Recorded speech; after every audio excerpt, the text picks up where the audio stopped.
Now, we've had a huge response to our story last night on wind farms and the potential public health risks they pose. The residents who live near turbines that we spoke with are experiencing all sorts of ill effects, and despite reassurances from the power companies, there is growing unease in a number of communities. It's an issue South Australian Senator Nick Xenophon has been following closely, and I spoke with Nick earlier today.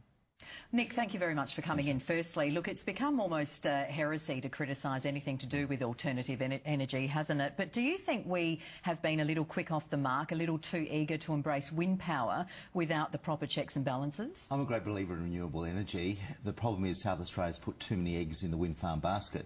We've got tremendous geothermal reserves which can provide baseload power, long-term power that's reliable, but we're not investing in that because we've put so much of our resources into wind power, and there are huge human consequences as well. Well, how did you become interested in the topic? I've had many residents that have complained to me about what they're facing. We've got the worst wind farm laws anywhere in the country in terms of protecting the rights of individuals. That needs to change, but also there's emerging evidence that this is a huge public policy scandal, and what Today Tonight revealed last night indicates that there's a lot more to come. Well, what are people telling you? What are those residents saying? Well, people are being driven out of their own homes. How can you have people turned into wind turbine refugees because the noise, the infrasound, that low frequency noise that actually affects brain activity is ruining their lives?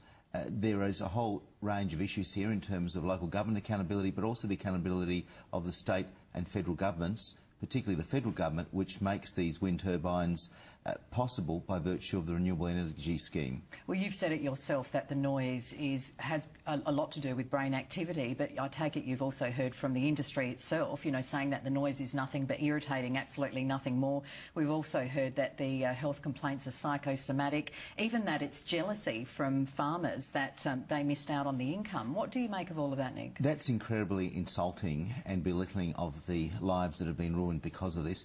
Just a few days ago, the National Health and Medical Research Council, the peak medical body in this country, issued a statement saying that we need to have a precautionary approach to wind farms.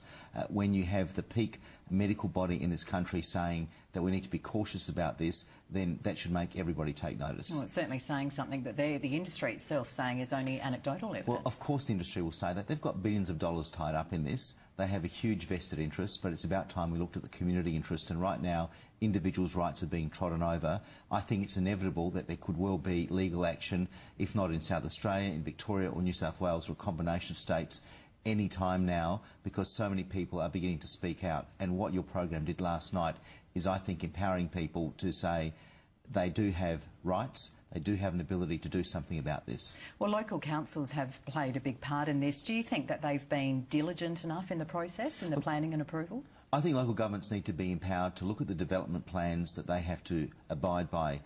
What they need to consider is they need to avoid or minimise excessive noise. That's what the rules actually say, and if they don't, there's a real risk that local government in this state could be subject to massive legal claims. Do you think it was Mike Rann's government that made it harder to object to new proposals like this before he left Parliament? Well, the rules were changed, the goalposts shifted just months before Mike Rann stepped down as Premier in a way that compromised and destroyed individuals' rights to object against these wind farms. The last best hope will now be legal action for nuisance, which is something that's been around for hundreds of years.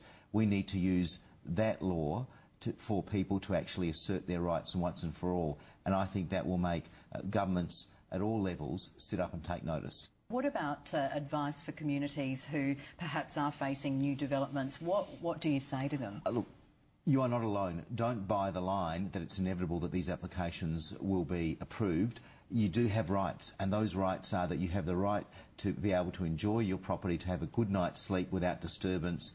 That's what the law says. It's been developed over hundreds of years. It's about time those rights were asserted. All right, obviously there are many people who feel let down with this. Thank you very much for your time, Nick. Pleasure.